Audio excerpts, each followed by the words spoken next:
Chapter 6. The Sword's Memory. Leaving Stillwater was like waking from a fever dream into a waking nightmare.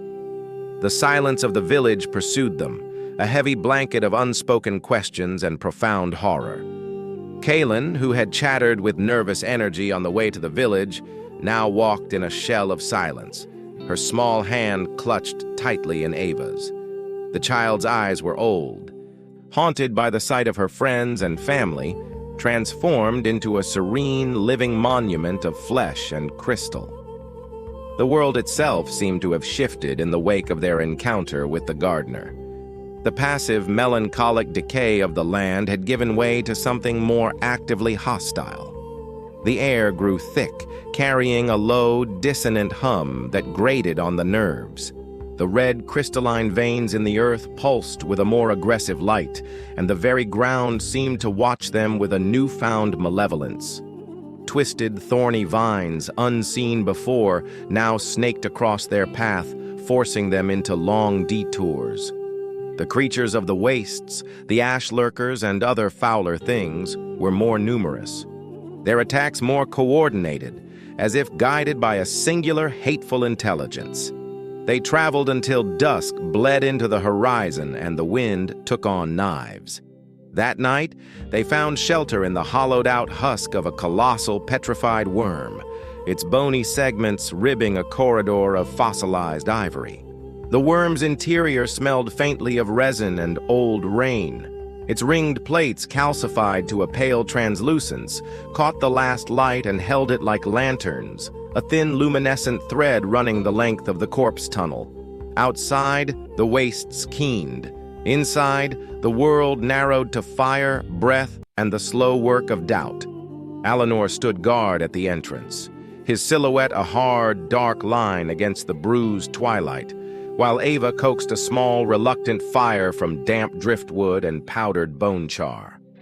Kaelen, exhausted beyond tears, drifted into sleep beneath Eva's cloak. Her breathing steadied, small hands curled close to her chest, as if to shield some invisible ember. "She knew our names," Eva said softly, breaking the long silence between them. She stared into the flickering flames, but her focus was inward. She spoke as if she knew the sage, as if she knew his plan for us. Alanoor didn't turn. "She is the enemy. That's all I need to know." "Is it?" Eva pressed, a new frustration sharpening her tone. "She called you an instrument of severance. She called me the heart of the paradox. Those aren't insults, Alanoor. They're titles, purposes. What if the sage didn't create us to be free? What if he just forged us into different kinds of weapons to fight a war we don't understand?" "Then we fight," he said, his voice flat and certain. "We fight her. We stop this garden of hers from spreading. The purpose is simple enough." "I don't want a purpose someone else gave me." Eva stood, her fists clenched. "I want to know why. Why us? What were the Eternals? What is the Bloom, truly? And who was the sage to make these choices for an entire world?" Alanoor finally turned to face her, his sapphire eyes intense in the firelight. "You want answers. I want a target. Perhaps they will end up being the same thing." His gaze fell to the sword resting against his pack, the blade from the sage's tomb. Eva followed his look. An impulse, born of her frustration and a desperate need for clarity, seized her. She stepped forward and reached out, her fingers brushing the cold, worn leather of the hilt that Alanoor's hands had held so often. The moment her skin touched the sword, the world dissolved.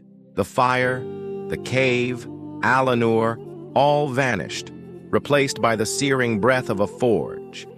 Heat crowded the senses until it became a presence, a living thing that roared in the lungs and pressed the blood toward the skin. Coppery light washed the walls. An anvil stood at the center, its surface etched with rings of sigils that glowed a river blue. The metal around those marks shimmered, as if they were windows onto a slow current beneath the world. The sage was there, but younger, unbent, unbroken by grief. His hair was a fall of dark iron braided from the temples, his eyes the color of thunderheads. He held a billet of silver-white ore with tongs whose jaws were notched with teeth. Each time he struck with the hammer, the ore sang. With every blow, filaments of ether unspooled from the sigils like threads dragged from a loom and sank into the glowing metal. He did not simply shape steel, he braided intention into it, strand by strand, word by word. "Be not just steel," the sage murmured. Not a plea, not a prayer, but a command spoken as law.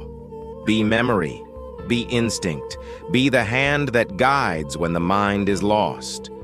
He lifted his gaze, past the forge, past the walls, past something Eva could not name, and his voice deepened.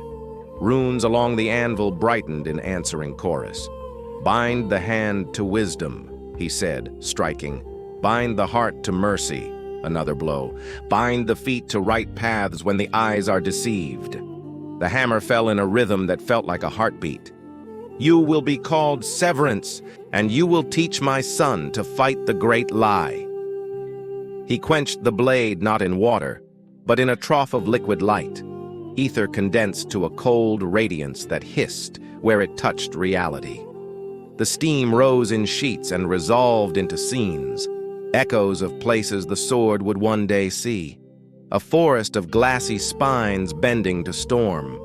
A city gate braided from lightning. An ocean parted to reveal a staircase of obsidian descending into dusk. The vision snapped and curled away like burned paper. Then the forge dimmed of its own accord, as if something vast had leaned in to listen. The sage's hand stilled over the blade. He did not look older, but a shadow crossed his expression, and in it Eva saw the future version of him she had known. A man dragging a mountain of consequences behind him.